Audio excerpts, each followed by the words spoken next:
The Labor government, if re-elected, will spend $1 billion to buy up land to make way for a rail line through southwest Sydney, connecting to the new Western Sydney Airport precinct. Local mayors want more guarantee that the train tracks will actually be laid. Let's go to our senior reporter, Kenny Heatley, live outside the 2025 Airport City Summit. Kenny, the Prime Minister saying for so long Sydney's looked inward to the harbour, and it's time now to also look outward, including this major piece of infrastructure. That's right, Kieran. Yeah, this is a massive growth area in southwest Sydney. It's an area where the population is absolutely booming, massive residential development, and then you've got the Western Sydney Airport coming online at the end of next year, and tickets go on sale for the first flights out of the Western Sydney Airport later this year.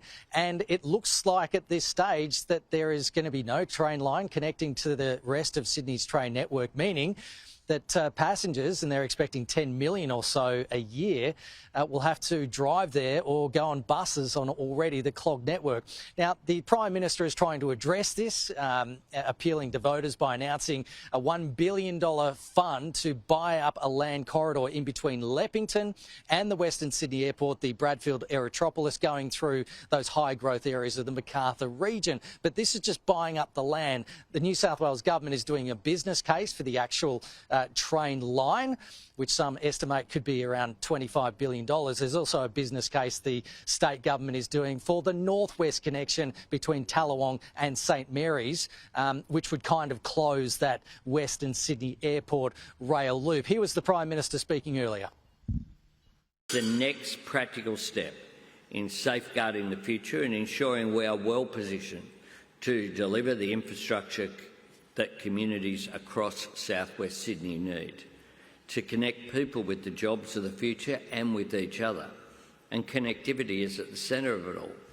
The other missing piece of the network is connecting St Mary's and Tallawong via Schofields and Marsden Park in the north. This is the bridge between the northwest and the southwest, two of the largest, growing and unconnected parts of the city.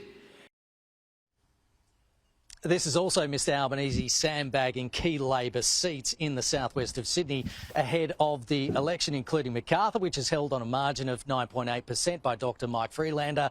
He's fighting for a fourth term, but in particular Werriwa, which at this stage is too close to call, held by Anne Stanley. She's been the Labor MP there since 2016, and a flip to the Liberals would be the first time in 90 years. But the Liberals are thinking, hey, it's possible because the cost of living crisis, these are some of the areas where it is most acute. But earlier, the Liverpool mayor was sceptical that this announcement for a corridor will actually lead to train tracks anytime soon. We welcome the $1 billion by the Prime Minister, but what we have to look at this is half-baked. Getting a train corridor is much, much different than actually getting trains. We need to build these rail lines, and we need to build them now. 20,000 people a year are moving into southwest Sydney. We are going to be the second biggest economy in the country because of this airport. And Kieran, this is not the first time that the chequebook has been out in the Werriwa electorate. In January, the Prime Minister announcing in a joint funding arrangement with the state government $1 billion to upgrade a major road that is meant to go all the way to the Western Sydney Airport. But there are questions about how far that road can actually go. So these funding announcements, whether they will excite voters, is yet to be seen. Kenny Heatley, thank you. Appreciate it.